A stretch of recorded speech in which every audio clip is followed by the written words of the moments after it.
नमस्कार, आप देख रहे हैं एबीसी इंडिया। मैं अमित भोबिया।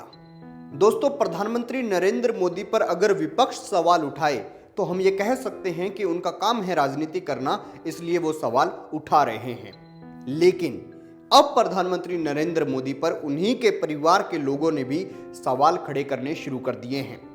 और ये सवाल खड़े किए हैं प्रहलाद मोदी ने।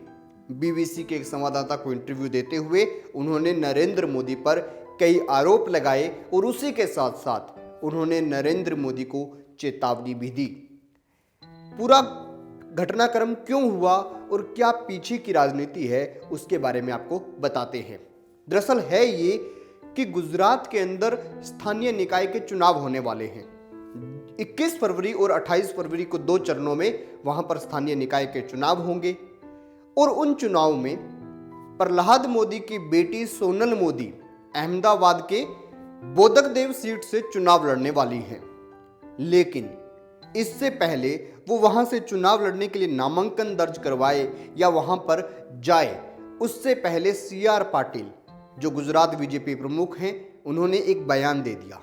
और उन्होंने बयान ये दिया कि जिस भी व्यक्ति की उम्र 60 साल से ऊपर है या जिस भी व्यक्ति के रिश्तेदार राजनीति में बड़े ओहदों पर है या फिर जिस भी व्यक्ति ने लगभग 3 कार्यकाल पहले इन स्थानीय निकाय चुनावों में पूरे कर चुके हैं, उन लोगों को हम टिकट नहीं देंगे। यानी साफ साफ है कि बीजेपी नए लोगों को टिकट देना चाहती है, पुराने किसी भी राजनीतिक संबंध वाले व्यक्ति को टिकट नहीं देना चाहती। अब सोनल मोदी के चाचा कौन हुए? नरेंद्र मोदी। और इसीलिए सोनल मोदी को भी टिकट नहीं मिल सकता, ऐसी बातें वहां पर चलनी शुरू हो गई हैं।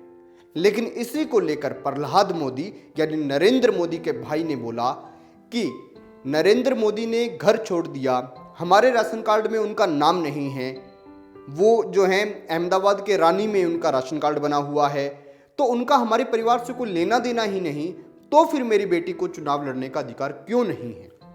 उन्होंने ये भी कहा कि नरेंद्र मोदी जब पहले हमारे यहाँ आया करते थे, हमारे घर पे तो कभी आए नहीं, और जब भी वो आया करते थे बा से मिलने के लिए, हीरा बा से यानी अपनी मां से मिलने के लिए आया करते थे, तो मां पंकज मोदी के घर रहती है, यानी सबसे छोटे भाई के घर रहती है, तो मोदी वहां पर चले जाते थे।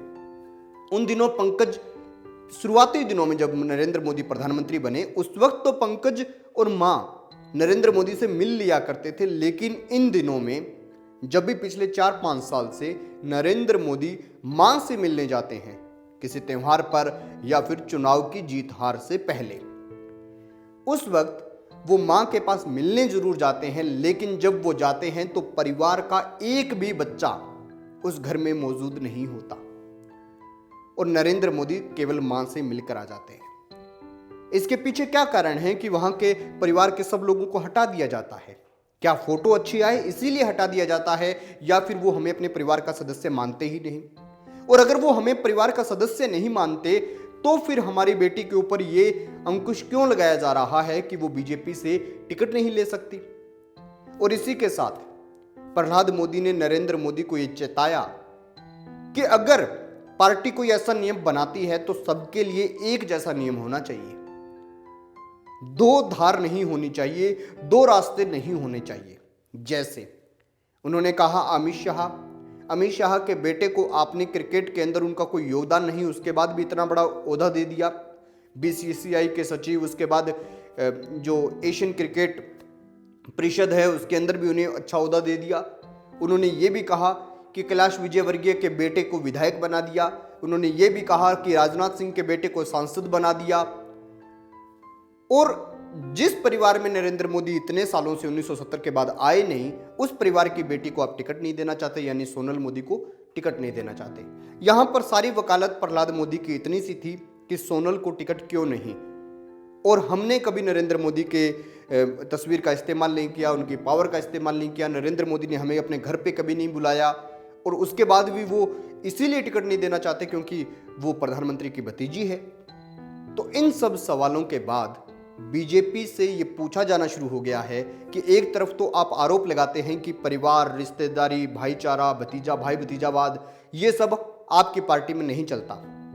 एक चीज तो आप ये कहते हैं, लेकिन दूसरी ओर अमित शाह के बेटे को राजनाथ सिंह के बेटे को, कैलाश विजयवर्गीय के बेटे को, इनको खास मुकाम क्यों दिए जा रहे हैं? और ये सारे के सारे सवाल प्रहलाद मोदी ने नरेंद्र मोदी से पूछे हैं।